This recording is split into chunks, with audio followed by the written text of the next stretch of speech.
I know she will bring to the demands of her new role the steadfast devotion to duty on which I have come to rely so much. No coronation, no abdication, no formal announcement. Yet across Britain, something felt different.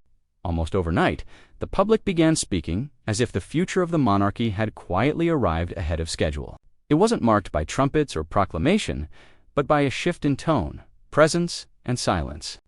Catherine and William didn't step forward as heirs waiting their turn. They appeared as something else entirely, and once people noticed it, there was no going back. The moment many now point to didn't arrive with spectacle. It unfolded beneath the ancient arches of Westminster Abbey, where blessings have shaped royal destiny for centuries.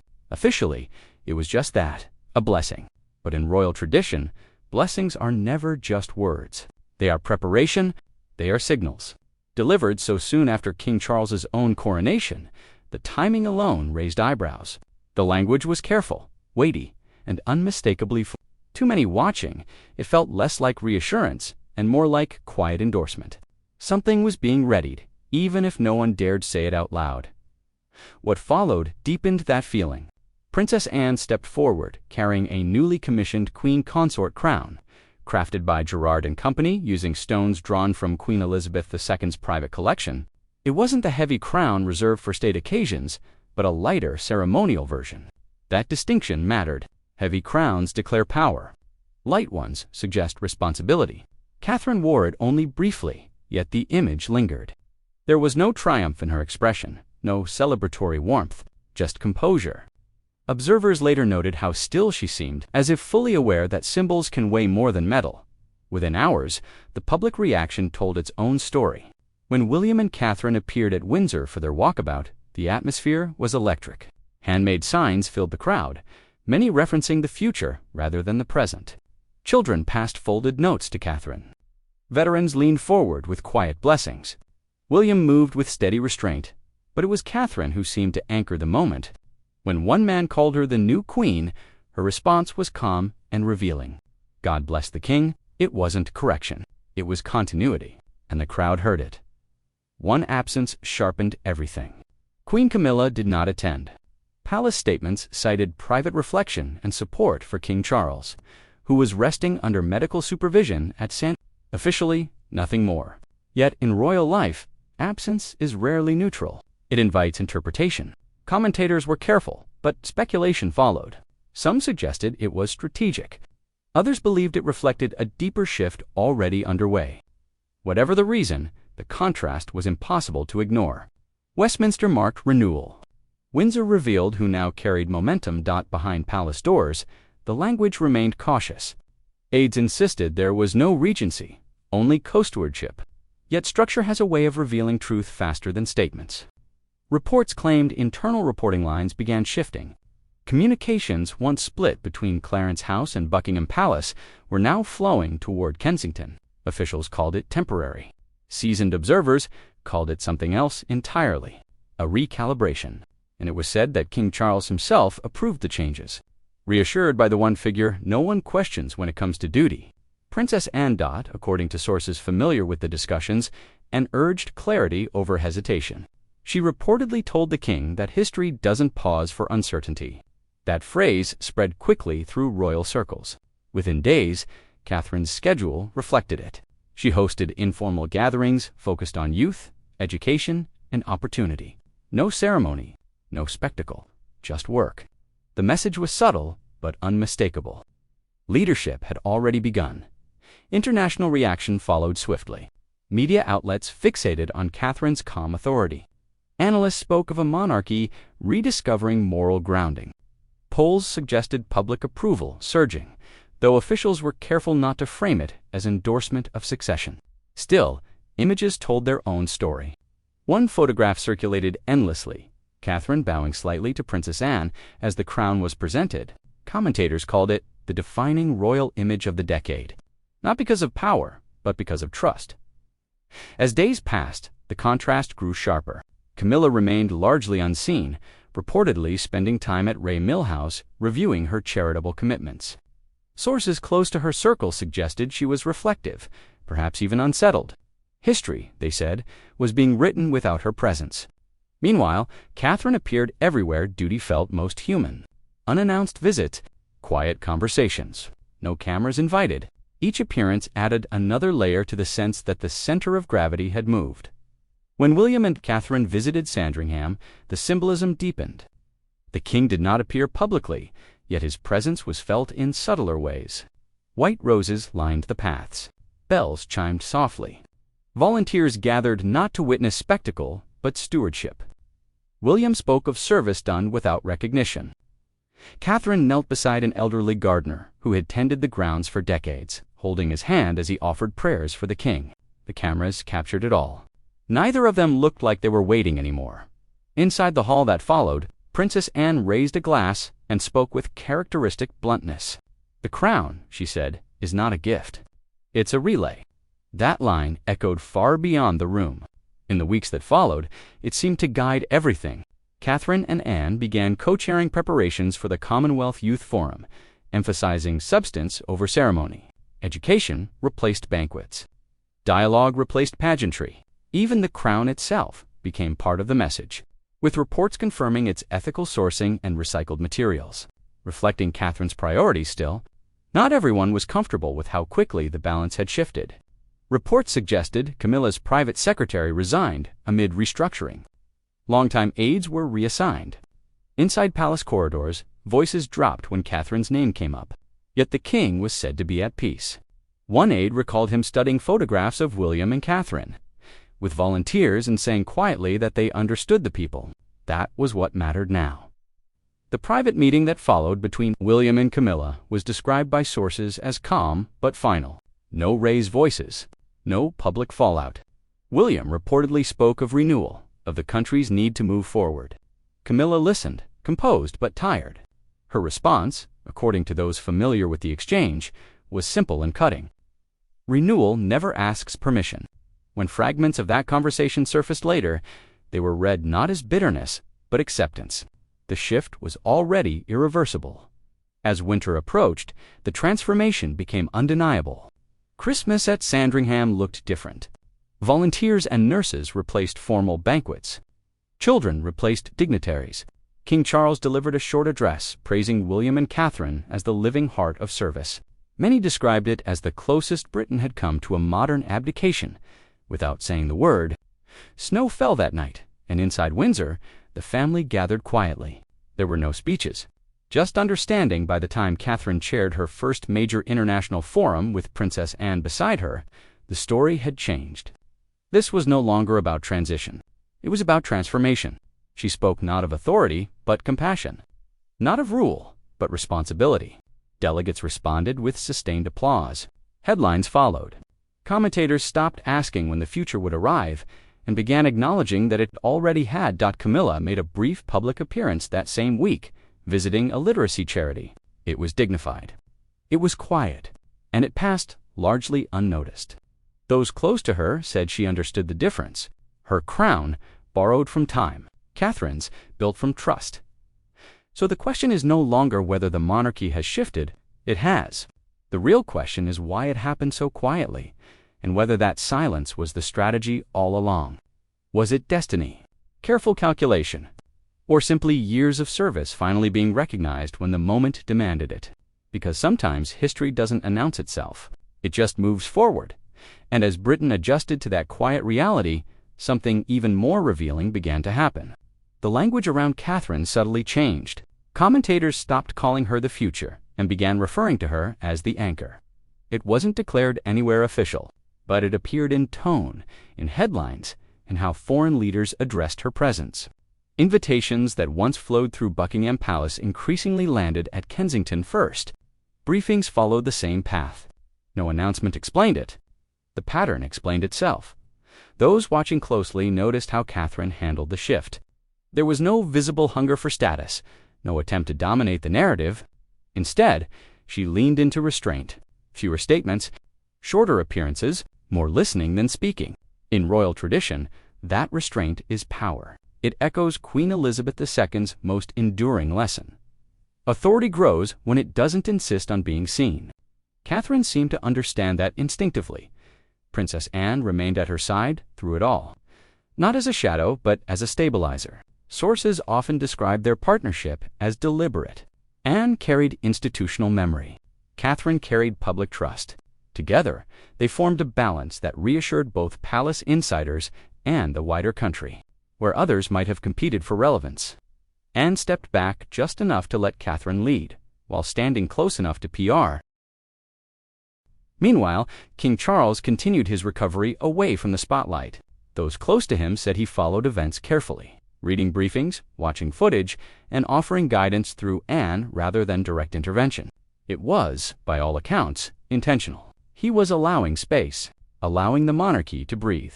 In private moments, he reportedly expressed relief that the weight he had carried for decades was now being shared by those he trusted most. For Camilla, that breathing space felt different. Friends said she understood the optics, even if they stung.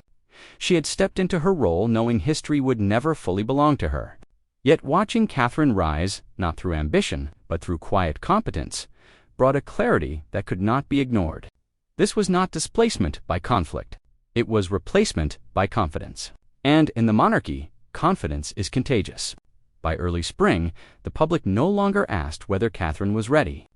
They asked how she had prepared so thoroughly without anyone noticing. The answer lay in years of patience, in choosing duty over drama, in never rushing ahead of the institution, even when public affection tempted her forward. When the moment finally came, it didn't feel sudden. It felt overdue. What made the shift so powerful was that it didn't fracture the monarchy. It unified it. William stepped naturally into a governing role, calm and pragmatic. Catherine became the visible conscience of the institution, and ensured the old rules weren't broken, only bent where necessary. And Charles, watching from a distance, allowed the story to evolve without forcing its ending. That is why this moment unsettled so many observers. It didn't follow the script history had written before. There was no dramatic abdication, no constitutional crisis, no public reckoning. Just a steady movement of trust from one generation to the next, carried out in full view yet rarely named. And perhaps that is the most revealing truth of all. Britain didn't lose a king. It gained a rhythm, one built on service instead of ceremony, on connection instead of command. The crown didn't fall. It settled. So when people ask when Catherine became queen in the eyes of the public, there is no single answer. It wasn't a date. It wasn't a crown. It was the moment people stopped waiting for permission to believe she already was. And now, as the monarchy moves forward under this quieter balance of power, the question lingers not in palace halls, but in the minds of those watching from afar. If this is what leadership looks like before a coronation, what happens when the institution finally catches up to the reality it's already living in? Because history has a way of choosing its leaders, long before it gives them a title. And that unanswered question is what keeps this moment alive. Because if the monarchy has already adjusted without ceremony, then the institution itself may be learning a new survival instinct, one that relies less on inherited authority and more on earned relevance. In a world that no longer waits patiently for tradition to explain itself, the crown appears to have sensed the shift before anyone else did. What's striking is how little resistance followed. There were no mass objections, no visible fractures in public opinion. Instead, there was a collective exhale, as if the country had been holding its breath for years, waiting for a version of leadership that felt steady, modern, and human at the same time. Catherine didn't promise that future. She embodied it quietly, long before the spotlight moved her way. That may be why the transition felt less like a takeover and more like alignment. The public, the palace, and the moment all seem to arrive at the same conclusion independently. When leadership finally reflects what people already believe, it doesn't need to announce itself. It simply becomes obvious. Even now, palace language remains careful. Words like temporary, supportive, and shared responsibility still dominate official statements. But those watching closely understand the pattern. Responsibility flows where confidence gathers, and confidence, once established, rarely retreats. The monarchy has always survived by adapting just enough to remain recognizable. What feels different this time is the direction of that adaptation. It isn't louder. It isn't grander. It's quieter, more deliberate, less concerned with proving power and more focused on earning trust. That shift didn't begin with Catherine, but it may be completed through her. And so the story continues. Not as a dramatic chapter break, but as a steady turning of the page. No final scene, no closing ceremony. Just a crown learning how to rest where it feels most secure. Whether history will label this moment as destiny, strategy, or something in between may take years to decide. But one thing is already clear. Britain didn't wait for permission to move forward. It recognized leadership when it saw it, and once that recognition takes hold, titles tend to follow, and that recognition is what makes this chapter so difficult to reverse. Once people begin to feel represented rather than instructed, loyalty changes shape. It becomes quieter, deeper, and far more resilient. That is the kind of loyalty Catherine has drawn without ever asking for it. Not through speeches, not through symbolism alone, but through consistency that never wavered even when no one was watching. What's unfolding now isn't a race toward a crown. It's the slow recalibration of what the crown means. Less distance, less mystery, more presence, more listening. The monarchy, long defined by ritual, is discovering the power of restraint in an age exhausted by performance. And Catherine, intentionally or not, has become the face of that recalibration. There are still moments ahead that will test this balance. Formal titles will eventually need to catch up. Ceremonies will come. Decisions will harden into precedent. When that happens, the quiet ease of this transition may be challenged by the weight of expectation. But by then, the foundation will already be set. People will not be deciding whether to accept Catherine's role. They'll be deciding how to describe what they've already accepted. For William, this shift has been equally revealing. He has not rushed to the foreground nor retreated into symbolism. Instead, he has moved with purpose, supporting, organizing, and governing without spectacle. Together, they project something rare in modern leadership: calm certainty without urgency. That combination is difficult to manufacture and impossible to fake, and perhaps that is why this moment feels less like the end of one reign and more like the beginning of a long one. Not in years, but in influence, the kind that reshapes expectations quietly until the old way no longer fits. The monarchy did not collapse into the future. It walked there, deliberately, guided by trust rather than tradition alone. And if this is how power now moves within Britain's most enduring institution, then the change is already complete, even if the ceremony has yet to arrive. So when historians eventually look back on this period, they may struggle to name the exact day everything changed. There will be no single headline to point to, no official document to underline. Just a gradual understanding that the crown had already found its balance. And that balance, once found, rarely shifts again. And that may be the most unsettling part for those who expected upheaval. Change arrived without chaos. Power moved without confrontation. The institution didn't fracture under pressure. It adapted through instinct. That alone suggests this was not improvisation, but long preparation finally meeting its moment. What often goes unnoticed is how long. Catherine had been positioned for this without fanfare. Years of discipline, years of restraint, years of saying very little while absorbing everything. In royal life, that kind of patience is not passive. It's strategic. It allows trust to accumulate quietly until one day it becomes undeniable. When the shift finally came, there was no scramble because the groundwork had already been laid. Even critics found themselves disarmed. There was no scandal to latch onto, no dramatic misstep to exploit, only absence, presence, and contrast. And contrast is powerful. Where noise once dominated, calm took over. Where ceremony once led, substance followed. The public didn't feel persuaded. They felt reassured. Inside the palace, that reassurance mattered just as much. Institutions resist abrupt change, but they yield to inevitability. As Catherine continued to appear where leadership felt most sincere, hesitation gave way to acceptance. Not because it was ordered, but because it worked. Momentum doesn't need permission when it's rooted in competence. What emerges from this moment is not a monarchy abandoning its past, but one refining it. Tradition is still there. Ritual still matters. But they no longer carry the entire weight of legitimacy. That weight is being shared with something harder to define and far more valuable. And credibility, once earned, travels faster than titles ever could. This is why the question of when no longer fits. The monarchy didn't flip a switch. It crossed a threshold, one that had been forming slowly, almost invisibly, until the conditions were right. When they were, the institution moved as if it had been waiting all along. And perhaps that's the real lesson in all of this. Power doesn't always announce itself. Sometimes it listens, learns, and waits. Then, when the moment demands it, it steps forward, already trusted. The crown didn't disappear. It found its center.